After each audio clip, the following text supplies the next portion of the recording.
নেটে ওই যে আমার ব্যাপারে দিয়েছে না যে আল্লাহ আল্লাহ রসুল এক, আমি নূরের তৈরি,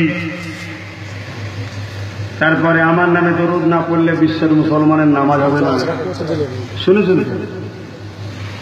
এখন যদি বলেন আব্বাস সিদ্দিকী ভাইজান আপনি কি বলেছেন, প্রথম চান্সেই বলবো আমি এইভাবে বলিনি। তাহলে কিভাবে বলেছেন খোঁজ করো, আমার খেয়াল আছে 3 বছর 4 বছর আগেকার আমার খেয়াল আছে। দ্বিতীয় নম্বর কথা, না আপনি বলেছেন, হ্যাঁ ভাই বলেছি, যদি খুব পেশার দেয় কি করবো, স্বীকার করতে হবে। বলেছি ভুল করেছি, হ্যাঁ ভুল করেছেন, প্রমাণ দেন, তওবা করে নেব, কলেমার রদ্দুগুণ পরে নতুন করে মুসলমান হয়ে যাবো, আসলে অসুবিধা থাকবে না। কিন্তু কেউ তো প্রমাণ দিচ্ছে না এখনো কি ভুলটা করেছি। আল্লাহ আল্লাহ রসুল এক, আল্লাহ আল্লাহ রসুল এক নয় যদি কেউ বলে তারও ঈমান চলে যাবে। আর যে আল্লাহ সেই রসুল যদি কেউ বলে সেও শিরক করার জন্য মুশরিক কাফের হয়ে যাবে। কিছু বুঝে আসলো? যদি কেউ এই কথা বলে যেই আল্লাহ সেই রসুল, তাহলে সে শিরক করলো, মুশরিক কাফের হয়ে যাবে। আর কেউ যদি বলে আল্লাহ আল্লাহ রসুল মহাব্বতের দিক দিয়ে এক নয়, হুকুমের দিক দিয়ে এক নয়, আদবের দিক দিয়ে এক নয়, তাহলে সেও কাফের হয়ে যাবে। বুখারী শরীফের হাদিস, সালাসুন মান কুন্না ফীহি ওয়াজাদা বিহিন্না হালাওয়াতাল ঈমান, মান কানা আল্লাহু ওয়া রাসূলুহু আহাব্বা ইলাইহি। দুজনকে আল্লাহ এক রসুল এক জায়গায় দিয়ে বলছে, নিজের জানের থেকে আল্লাহ আল্লাহ রসুলকে যে বেশি মহব্বত করবে সেই হলো ঈমানদার। এখানে কি রসুল পাক সাল্লাল্লাহু আলাইহি ওয়াসাল্লাম বলেছেন মহব্বতের দিক দিয়ে আগে আল্লাহ দ্বিতীয় রসুল্লাহ আলাদা করেছে? কোরআন পাকে আছে 21 আশ্বিন দিন যাবেন, দলিল সহ সব বললো, আমি সব ঠিক করে রেখেছি, জমা করে রেখেছি, 21 আশ্বিনের দিন আলোচনা করে বলে সেট করে রেখেছি। কোরআন পাকে আল্লাহ বলছে আমি আর আমার রসুল ধনী করেছি তাদেরকে আমাদের খাজানা, আমার খাজানা থেকে। কথা বুঝতে পেরেছেন? ধনী করেছি তাদেরকে, আল্লাহ আল্লাহ রসুল তাদেরকে ধনী করেছে খাজানা থেকে। যদি এই খাজানা যদি আল্লাহর আলাদা হতো, রসুলের আলাদা হতো, তাহলে আল্লাহ এটাই বলতো যে আমি এবং আমার রসুল, আমি আমার খাজানা থেকে, রসুলের খাজানা থেকে তাদেরকে ধনী করেছে। ঠিক তেমনই কোরআনে আল্লাহ আরো বলছেন,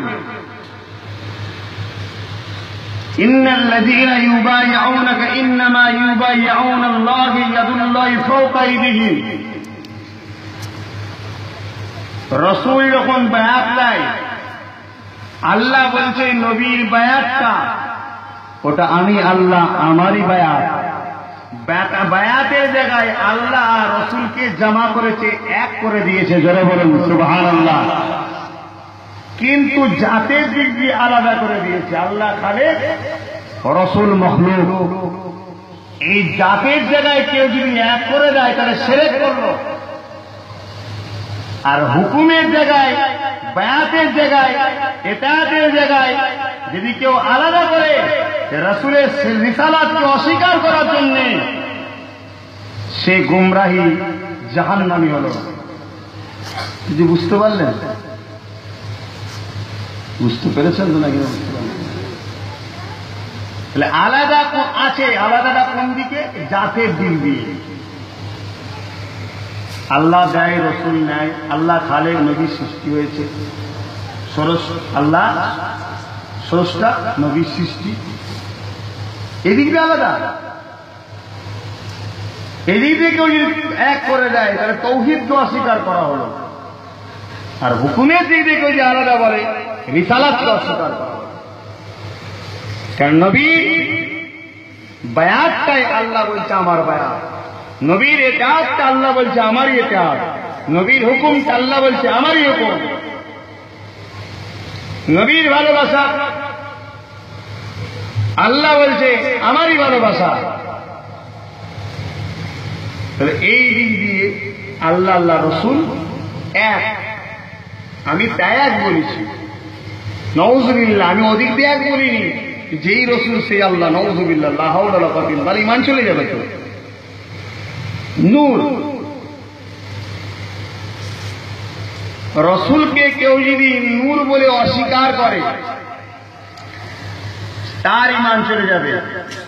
আবার রসুলকে কেউ যদি বাসার বলে অস্বীকার করে তারও ইমান চলে যাবে। রসুল বাসার, আমরাও বাসার। রসুল বাসার হলো জান্নাতি ভূমির থেকে তৈরি, জান্নাতি জমিন থেকে তৈরি তার শরীর। জান্নাতটা হলো নূরের, আমরা সর্পকে এই মাটি থেকে, ওটা হচ্ছে নূরের বাসা, আমরা হলাম মাটির রসের বাসা। কিছু বুঝতে পারছেন তো নাকি? আমি আব্বাস সিদ্দিকী নূর থেকে তৈরি, এটার কি দলিল আছে? আল্লামা রুহুল আমিন রাহমাহুল্লাহ, বিশ্ববিখ্যাত হাফিজুল হাদিস, তিনি তার মিলাদে মুস্তাফা কিতাবের মধ্যে লিখছে প্রতিটা সৃষ্টির মধ্যেই নূর আছে। জোরে বলেন সুবহানাল্লাহ। আমি কি সৃষ্টি? আমি কি সৃষ্টি? তুমি সৃষ্টি তো নাকি? তাহলে আমার মধ্যে নূর আছে।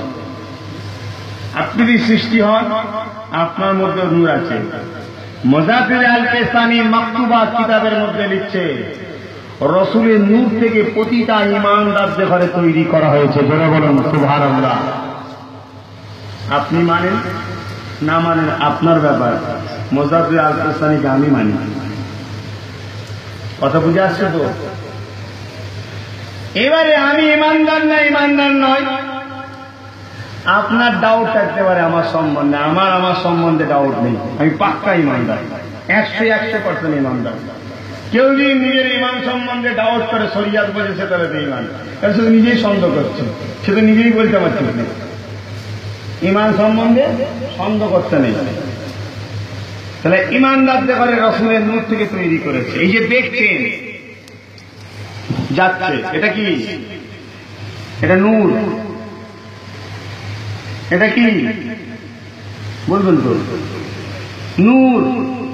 সূর্য নূর, চাঁদ নূর, কি নূর না? আরে নূরের বাংলা কি? আলো। বলবেন তো? আলো, লাইট। কিন্তু সূর্য নূর, চাঁদ নূর, দুই নূর কি এক?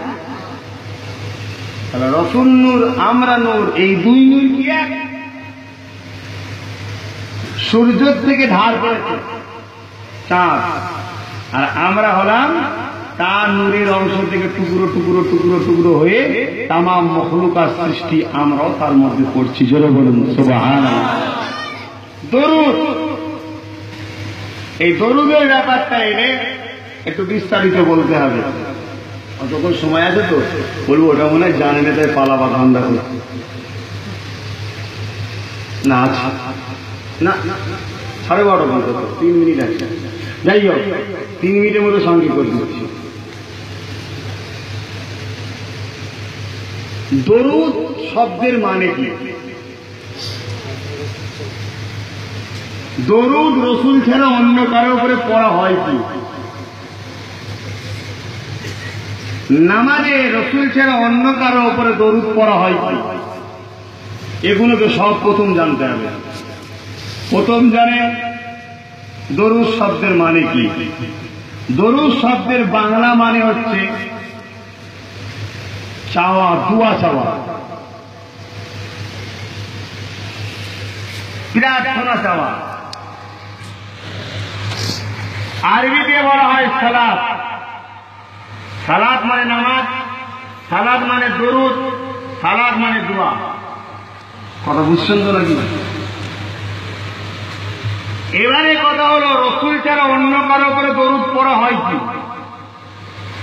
चार पीराने तरीकात আছে गौसुल आजम, खाजा गरीबे नवाज, मुजाद्दिद अल-किसानी, बहुद्दीन नक्शबंद। फजर नामाज बाद ঈশান নামাজ বাদ চার পীরানে তরিকাত চার হুজুরের নামে দরুদ আছে। গৌসুল আজমের কাদিরিয়া তরিকার গৌসুল আজমের নামে দরুদ আছে। মুজাদ্দিদিয়া তরিকার খাজা গরিবে নওয়াজের নামে আছে, এই মুজাদ্দিদ আল-কিসানি হুজুরের নামে আছে।